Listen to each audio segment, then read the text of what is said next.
झाबुआ के कलेक्ट्रेट में आज एनएसयूआई के धरना प्रदर्शन के दौरान जमकर हंगामा हुआ। यह हंगामा इसलिए और बढ़ा क्योंकि झाबुआ के कांग्रेस विधायक कांतिलाल भूरिया भी कलेक्ट्रेट के गेट पर आ गए। दरअसल एनएसयूआई के दर्जनों युवा धरने पर अपनी मांग को लेकर बैठे थे और इस बात पर अड़ गए कि वो कलेक्टर रजनीश सिंह को ही अपना ज्ञापन देंगे। लेकिन बताया गया कि कलेक्टर पहले टीएल बैठक में थी, इसलिए एसडीएम को भेजा गया और एसडीएम के बाद एडीएम को भेजा गया। तब तक कांतिलाल भूरिया भी आ चुके थे। उन्होंने अधिकारियों से कहा कि 2 मिनट के लिए कलेक्टर मैडम को भिजवा दीजिए, इन बच्चों की पीड़ा सुन लेंगी, शांत हो जाएंगे। लेकिन करीब आधे घंटे तक कांतिलाल भूरिया को भी इंतजार करना पड़ा। देखिए पूरी रिपोर्ट।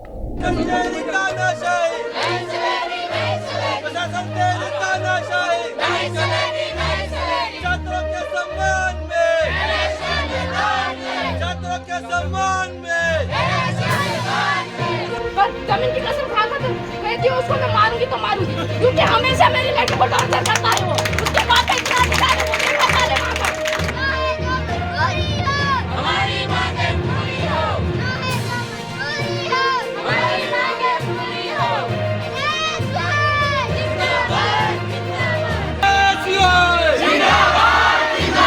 छात्रों के सम्मान में, छात्रों के सम्मान में। ये तस्वीरें झाबुआ में कलेक्ट्रेट पर हुए एनएसयूआई के धरना प्रदर्शन की है। राणापुर में गिट्टी खदान के समीप कॉलेज बना हुआ है और कॉलेज के बच्चे परेशान हो रहे हैं। जो वहाँ पर हॉस्टल है वहाँ भी दिक्कतें हैं। इसी के साथ साथ कई मांगों को लेकर एनएसयूआई ने यह धरना दिया था। लेकिन जब ज्ञापन लेने के लिए कलेक्टर नहीं आई तो युवक भड़क गए और जमकर नारेबाजी की। इसी दौरान विधायक कांतिलाल भूरिया आ गए। करीब आधे घंटे तक विधायक कांतिलाल भूरिया को भी कलेक्टर का इंतजार करना पड़ा। नाराज कांतिलाल भूरिया ने तो एक बार यहाँ तक कह दिया कि यदि अफसर नहीं सुनेंगे तो हम 25-30 हजार की संख्या में कलेक्ट्रेट घेरेंगे और अधिकारियों का खाना पीना बंद कर देंगे।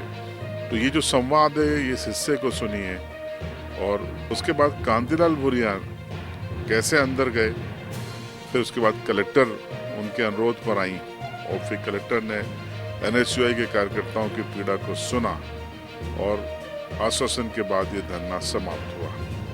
तो पहले कांतिलाल भूरिया जब बता रहे थे तो इस बयान को सुनिए। पूरे इलाके के लोग बुलाए और पूरा कलेक्टर घेर लो, 25-50 हजार लोग बुला के हाँ घेर के उनको सबको मतलब खाना पानी बंद कर दो, बाहर जाना तो हटा दो।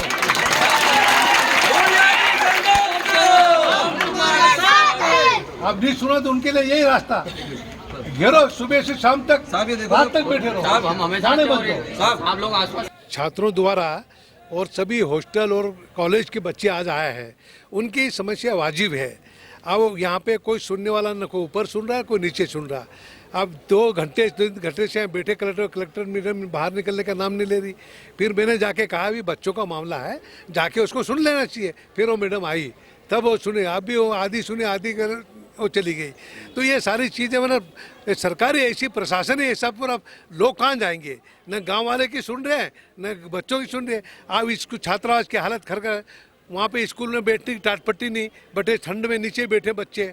उसी तरह से आपके मना हॉस्टल के आस खदानी चल रही, रोज़ शाम को भड़ाका हो रहा है, लोग डरे हुए, नींद नहीं आ रही है।